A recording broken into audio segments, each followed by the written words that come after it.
Ananya's Nana Nani Homes, a paradise for senior citizens. Holidays nale adu namma GT Holidays da, South India's #1 travel brand. சாப்பிட்டு பாருங்க, taste சும்மா கெத்தா இருக்கும். Daily double roasted rava, the perfect rava. கொலை செய்யப்பட்ட கவின், கைது செய்யப்படாத காவலர்கள். கவினின் அம்மாவிற்கு அலைபேசியில் வந்த மிரட்டல். மௌனம் கலைக்குமா அரசியல் கட்சிகள்? என்ன செய்ய போகிறது ஆளும் கட்சி? பட்டியல் சமுதாயத்தை சேர்ந்த மாதம் 1.5 லட்சம் ஊதியம் வாங்கக்கூடிய 27 வயதான கவின்கிற இளைஞர் மாற்று சமுதாயத்தை சேர்ந்த ஒரு பெண்ணை காதலிச்சதால அந்த பெண்ணோட சகோதரரால கொலை செய்யப்பட்டிருக்க சம்பவம்ங்கிறது தமிழ்நாடு முழுக்க மிகப்பெரிய அளவுல அதிர்வலைகளை ஏற்படுத்தி இருக்கு. இந்த கொலையில சட்ட ரீதியான நடவடிக்கைகள் சரியா எடுக்கப்படுதா, அரசியல் கட்சிகள் அவங்களோட பணியை இதுல சரியா செஞ்சிருக்காங்களா அப்படிங்கிற பல கேள்விகளும் சந்தேகங்களும் இருக்கு. அதை நம்ம டீட்டெயிலா பார்க்கறதுக்கு முன்னாடி கவின் கொலை எப்படி நடந்ததுங்கிறது பெரும்பாலானோருக்கு தெரிஞ்சிருந்தாலும் ஒரு சம்பவம் நம்ம பார்க்கலாம். திருநெல்வேலி மாவட்டம் ஆறுமுகமங்கலம் பகுதியை சேர்ந்த சந்திரசேகர் தமிழ்ச்செல்வி இவங்களுடைய மூத்த மகன் 27 வயதான கவின் செல்வகணேஷ். காலேஜ் முடிச்சுட்டு கோல்டு மெடலிஸ்டான கவின் சென்னையில் இருக்கக்கூடிய ஒரு ஐடி கம்பெனில மாதம் 1.5 லட்சம் சம்பளத்துக்கு வேலை பார்க்கிறாரு. கடந்த வாரம் சனி ஞாயிறு தன்னுடைய சொந்த ஊருக்கு லீவ்ல போயிருக்காரு. அப்போ உடம்பு சரியில்லாத தன்னுடைய தாத்தாவை கூட்டிட்டு திருநெல்வேலி பாளையங்கோட்டை KTC நகர்ல இருக்கக்கூடிய சித்தா ஹாஸ்பிட்டலுக்கு போயிருக்காரு.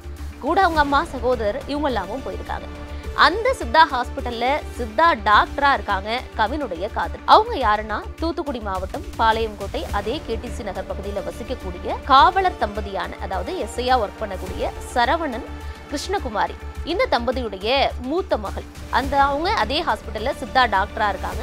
அவங்க பெண்ணை தான் கவின் காதலிக்கிறார். அந்த காவல்துறை தம்பதிக்கு சுர்ஜித் அப்படிங்கிற ஒரு பையனும் இருக்காரு. ஞாயிற்றுக்கிழமை, அதாவது 27ஆம் தேதி கவின் தன்னுடைய தாத்தா கூட்டிட்டு அந்த KTC நகர் பகுதியில் இருக்க சித்தா ஹாஸ்பிட்டலுக்கு அழைச்சிட்டு போறாரு.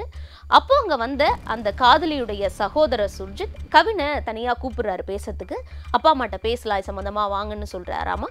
அப்போ நம்பி சுர்ஜித்தை ஏறி கவின் இருசக்கர வாகனத்துல போறாரு. போயிட்டு கொஞ்சம் தூரத்துக்கு அப்புறம் இறக்கி விட்டு அவருடைய சாதி பெயர், அதாவது கவினுடைய சாதி பெயரை சொல்லி, உனக்கு எங்க வீட்டு பொண்ணு கேக்குதா அப்படின்னு சொல்லி 2 பேருக்கு இடையில வாக்குவாதம் வருது. அப்ப தன்னுடைய கையில இருந்த ஆயுதத்தை எடுத்து கவினை வெட்ட ஆரம்பிச்சிருக்காரு சுர்ஜித். அப்ப பயத்துல ஓடுன கவினை ஓட ஓட துரத்தி வெட்டி படுகொலை பண்ணிருக்காரு அந்த சுர்ஜித். ரொம்ப நேரம் ஆயும் கவினை காணுமே அப்படின்னு சொல்லிட்டு அவங்க அம்மா எல்லாரும் வந்து பாக்குறப்போ அவங்க கவினுடைய அம்மா கண்ணு முன்னாடியே இந்த சம்பவம் நடந்ததாகவும் சொல்லப்படுது. அந்த KTC நகர்ல அந்த பொண்ணோட வீட்டு வாசல்ல இந்த கொலை சம்பவம் நடந்ததாகவும் சொல்றாங்க. கொலை சம்பவத்துக்கு பிறகாக சுர்ஜித் கைது செய்யப்பட்டாரு. இப்ப குண்டாஸ் வழக்கும் அவர் மேல பாஞ்சிருக்கு. காவல் தம்பதியான அவங்க அம்மா, அதாவது சரவணன் மற்றும் கிருஷ்ணகுமாரி, இவங்க 2 பேரும் FIRல இருக்கு. ஆனா இப்ப வரைக்கும் அவங்க மேல எந்த விதமான ஒரு நடவடிக்கை எடுக்கல. அதாவது அவங்களுக்கு துறை ரீதியான நடவடிக்கை எடுக்கப்பட்டிருக்கு. 2 பேரும் சஸ்பெண்ட் பண்ணியிருக்காங்க. ஆனா சட்ட ரீதியான நடவடிக்கையா அவங்கள கைதோ அந்த மாதிரியான எந்த விஷயமும் நடக்கல.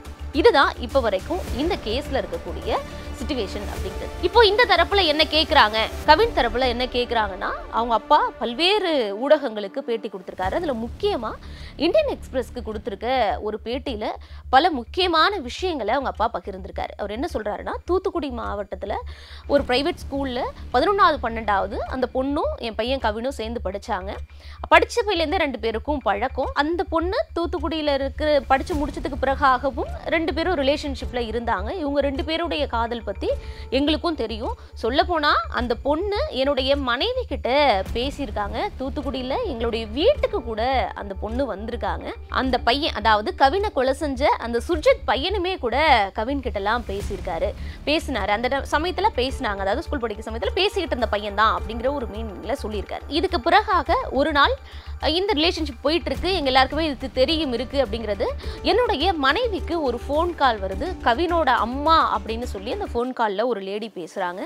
பேசி இதெல்லாம் சரி வராது, ஒழுங்கா உங்க பையனை விலகி இருக்க சொல்லுங்க அப்படின்னு சொல்லி ஒரு மிரட்டல் விடுக்கிறாங்க. மிரட்டல் விடுத்துட்டு மட்டும் இல்லாம இன்னும் ஒரு நாள் வந்து காரை விட்டு மோதிடுவோம் அப்படிங்கிற மாதிரியாகவும் என்னுடைய மனைவி கிட்ட பேசினாங்க.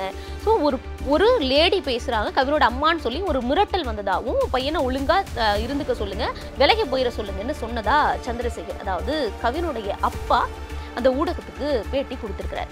அதுக்கப்புறம் இவங்களும் கவின் கிட்ட சொல்லியிருக்காங்க, வேணாம்ப்பா விலகிருங்க அப்படின்ற மாதிரி இவங்க சொன்னதாகவும், ஆனால் அந்த பெண்மணி இல்ல நான் இருக்கேன், எப்பவும் நான் அவங்க கூட இருப்பேன் அப்படின்னு அஷூரன்ஸ் கொடுத்ததாகவும், அதற்கு பிறகாக இவங்களோட உறவு மீண்டும் தொடர்ந்ததா சந்திரசேகர் குறிப்பிட்டிருக்காரு. அந்த பேட்டியில கவினோட அப்பா சொல்லியிருக்க ரொம்பவே முக்கியமான, படிக்கும் போதே நம்மளே பாதிப்புக்குள்ளாக்கக்கூடிய ஒரு விஷயமா அவர் சொல்லியிருக்க வாக்கியம் என்ன அப்படின்னா, இங்க சாதிய ரீதியா பார்த்து காவல்துறையினர் செயல்படுறாங்க. அது மட்டும் இல்லாம அந்த பொண்ணோட அம்மா அப்பா 2 பேருமே போலீஸு, அது சரவணனா இருக்கட்டும் கிருஷ்ணகுமாரியா இருக்கட்டும், இப்ப வரைக்கும் அவங்க மேல எந்த நடவடிக்கையும் எடுக்கல. அது சுர்ஜித் மட்டும் செய்யற விஷயம் கிடையாது, கண்டிப்பா அதுக்கு பின்னாடியில அவங்க அப்பாவும் அம்மாவும் இருக்காங்க. அவர் காவல்துறை அதிகாரிங்கிறதுனாலையும் சாதிய ரீதியா இருக்கிறதுனாலையும் ஒரு கேஸ்ட் பார்த்து தான் இங்க காவல்துறையே செயல்படுது. இதே விஷயத்த, இதே கொலைய எங்க சமுதாயத்தை சேர்ந்த ஒரு பையன் செஞ்சிருந்தான் அப்படின்னா அவனை உடனே கைது பண்ணி கை காலை உடைச்சு அதை போட்டோ எடுத்து மீடியால பாத்ரூம்ல வழிக்கு விழுந்துட்டான்னு சொல்லுவாங்கல்ல இந்த போலீஸ். ஆனா இப்ப அவங்க எம்பிசி கம்யூனிட்டிங்கிறதுனால அந்த சமுதாயத்தை சேர்ந்தவங்கிறதுனால மட்டும் அவங்களை எதுவுமே பண்ணலையா அப்படிங்கிற வலி மிகுந்த கேள்வியை சந்திரசேகர் எழுப்பியிருக்காரு. அப்போ சாதி பார்த்து தான் இந்த காவல்துறை செயல்படுமா? ஒரு அதிகாரத்துல இருக்கணும், அது இல்லாம உயர் சாதியா பிறந்திருக்கணும். இப்படி பிறந்திருந்தா யார் தப்பு பண்ணனாலும் பரவாயில்ல, அவங்களெல்லாம் காப்பாத்திடுவீங்களா? என்னதான் பாதிக்கப்பட்டாலும் நாங்க பட்டியல் சமுதாயத்தை சேர்ந்தவங்கிறதுனாலயே எங்களுக்கு எந்த விதமான ஒரு நீதியும் கிடைக்காதா அப்படின்னு ரொம்ப குமுறலான வலி மிகுந்த வார்த்தைகளை பதிவு பண்ணியிருக்காரு.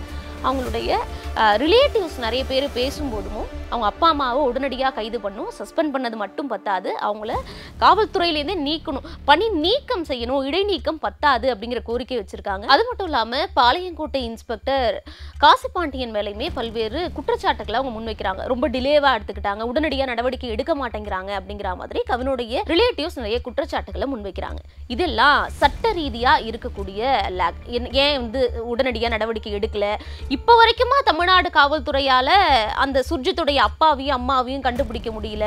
இப்படிங்கிற மாதிரியான அடுக்கடுக்கான பல கேள்விகள் இருக்கு. எஃப்ஐஆர்ல பேர் சேர்த்தா மட்டும் போதுமா? அவங்களை எப்ப கைது செய்ய போறாங்க? சட்ட ரீதியிலான நடவடிக்கை அவங்க மேல எப்ப பாய போகுது?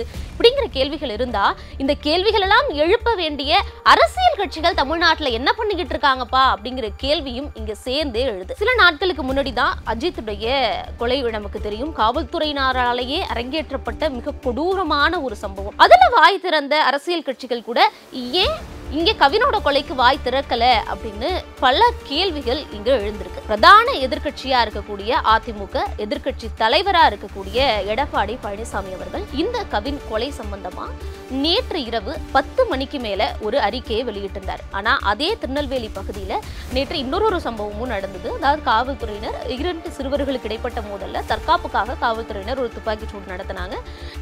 காயம்பட்ட காவலர்களா இருக்கட்டும் அந்த சிறுவர்கள் எல்லாருமே வந்து மருத்துவமனையில அனுமதிக்கப்பட்டாங்க. கஞ்சா தொடர்பான ஒரு வழக்கு. இதற்கு நேற்று மதியமே தன்னுடைய எக்ஸ் சமூக வலைதள பக்கத்தில் எதிர்ப்பு தெரிவிச்சிருந்த எதிர்க்கட்சி தலைவர் எடப்பாடி பழனிசாமி ஏன் 27ஆம் தேதி நடந்த கவினுடைய வழக்கு சம்பந்தமா ஏன் வாய் திறக்கல? செய்தியாளர்களை சந்திச்சும் ஏன் இது சம்பந்தமா கண்டனம் தெரிவிக்கல? நைட்டு 10 மணிக்கு மேலதான் ஒரு கண்டன அறிக்கையே வெளியிடுறாரு. ஆனா அதே மாவட்டத்தில் நடந்த இந்த சம்பவத்துக்கு உடனடியா உங்க எக்ஸ் சமூக வலைதள பக்கத்துல பதிவிடுறீங்களே ஏன் அப்படிங்கிற கேள்வி வலுவா எழுந்திருக்கு. சொல்ல போனா நீங்க மக்கள் பயணத்துல இருக்கீங்க. திமுக ஆட்சியில நடக்கக்கூடிய அவலங்கள், அதுலயும் குறிப்பா சட்ட ஒழுங்கு சம்பந்தமானவும் பெண்கள் பாதுகாப்பு சம்பந்தமா இருக்கக்கூடிய பிரச்சனைகளை தான் நீங்க பிரதானமா எடுத்து பேசுறீங்கிறப்போ ஏன் இங்க சட்ட ஒழுங்கு தானே பாதிப்பு? அப்போ பட்டியல் சமுதாய மக்களா இருந்தா உங்களுக்கு நீங்க வந்து வாய் திறந்து பேச மாட்டீங்களா அப்படின்னு பல்வேறு கேள்விகள் அதிமுகவை தொடர்ந்து எழுப்ப ஆரம்பிச்சிருக்காங்க. இன்னொரு பக்கம் தாவேக திமுகவுக்கு மாற்று நாங்க தான், 2026 தாவேக விசஸ் திமுக தான் அப்படின்னு சொல்லக்கூடிய தாவேக தலைவர் விஜய் என்ன பண்ணிக்கிட்டு இருக்காரு அப்படிங்கிற ஒரு கேள்வியையும் எழுப்ப தொடங்கியிருக்காங்க. காரணம் என்னன்னா அஜித் கொலை வழக்குல இந்த சம்பவம் நடந்து ரொம்ப துரிதமா, அதாவது விரைவா மற்ற அரசியல் கட்சி தலைவர்கள் கொஞ்சம் எடப்பாடி பழனிசாமி அவர்கள்லாம் இன்னைக்கு தான் போய் பார்த்துருக்கிறார் எதிர்கட்சி தலைவர். இன்னைக்கு சொல்ல போனா அவங்களுடைய சேர்க்கை, அதாவது தாவேக்கல உறுப்பினர் சேர்க்கைக்கான ஒரு கூட்டம் நடக்குது. அங்க வந்து ஒரு ஆப்பை வந்து ரிலீஸ் பண்றாரு தாவேக தலைவர் விஜய். ஆனா கவினுடைய கொலை சம்பந்தமா தமிழ்நாடே பேசிட்டு இருக்கக்கூடிய ஒரு ஆணவ படுகொலை சம்பந்தமா ஒரு வார்த்தையை கூட விஜய் அந்த மேடையில பேசல. சரி, நீங்க மேடையில பேச வேணாம், உங்களுடைய சமூக வலைதள பக்கத்துல ஏன் ஒரு கண்டன அறிக்கை வெளியிடல அப்படிங்கிற ஒரு கேள்வி இருக்கு. நிறைய பேர் வந்து உடனே ஆதவ் அர்ஜுனா வந்து தாவேக சார்புல பேசியிருக்காரு, அறிக்கை வெளியிட்டிருக்காரு, விஜய் ஏன் பேசல, தலைவர் ஏன் மௌனம் கலைக்கல அப்படிங்கிற கேள்வி பிரதானமா முன்வைக்கப்படுது. அடுத்ததா பாமக அன்புமணி ராமதாஸ் இப்ப நடைபயணத்துல இருக்காரு. சமூக நீதி காவலர்னு சொல்லக்கூடிய ராமதாஸ் அவர்கள், இவங்க அன்புமணி ராமதாசும் என்ன பண்றாங்க கவின் கொலையில அப்படிங்கிற ஒரு கேள்வி எழுந்திருக்கு. அஜித்குமார் வழக்குக்கு பேசின எல்லாருமே ஏன் இந்த வழக்குல அமைதியா இவ்வளோ மௌனமா இருக்காங்க? அம்பேத்கருடைய சிலைக்கு மாலை போட்டுட்டு தான் நடைபயணத்தை திறந்தேன், எங்களுடைய கட்சியிலேயே நீல நிறத்தை நாங்க வச்சிருக்கோம், பட்டியலின சமுதாய மக்களுக்காக எப்பவுமே குரல் கொடுப்போம், முதல்ல அரசியல் ரீதியான பெரிய அங்கீகாரத்தை கொடுத்ததே பாமக தான், இப்படி எல்லாம் பேசக்கூடிய ராமதாஸ் அவர்களா இருக்கட்டும், அன்புமணி ராமதாஸ் அவர்களா இருக்கட்டும், அதுவும் ஒவ்வொரு அறிக்கையுமே மிக ஆராய்ந்து நீண்ட அறிக்கையா அவ்வளவு அழுத்தம் திருத்தமா பதிவு பண்ணக்கூடியவர்கள் ஏன் கவினோட கொலைக்கு ஒரு கண்டன அறிக்கை கூட இப்ப வரைக்கும் பாமக தரப்புல இருந்து வரல அப்படிங்கிற கேள்வியும் முன்வைக்கப்படுது.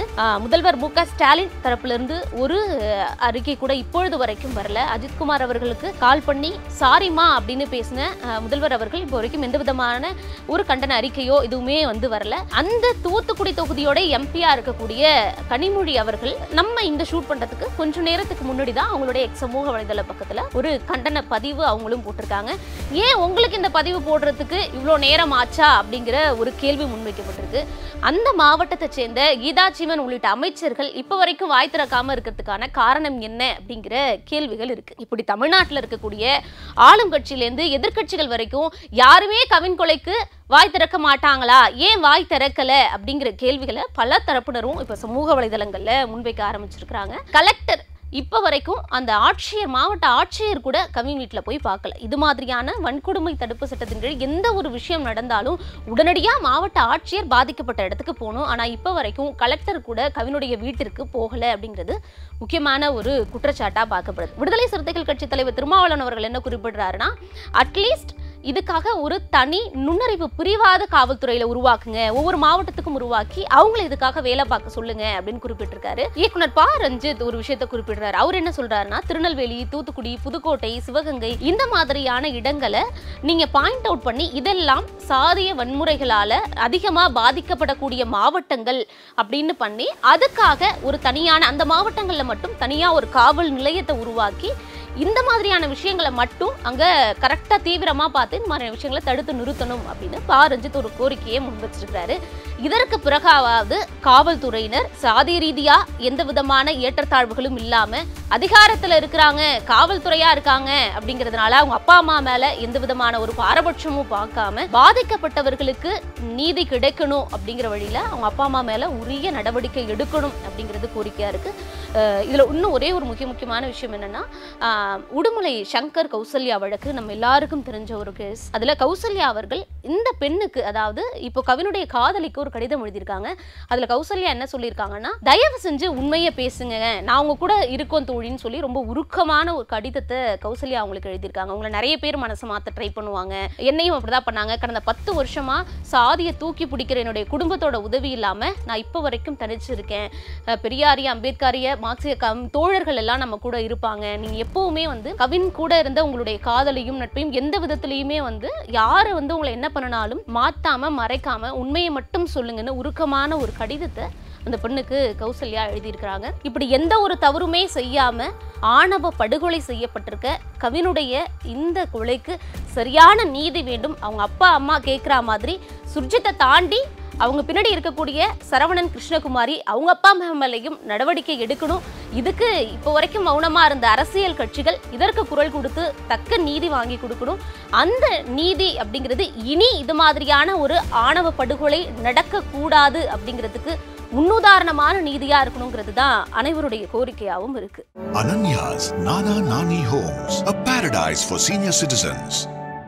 Holidays nale adu namma GT Holidays da, South India's #1 travel brand. சாப்பிட்டு பாருங்க, டேஸ்ட் சும்மா கெத்தா இருக்கும். Daily double roasted rava, the perfect rava.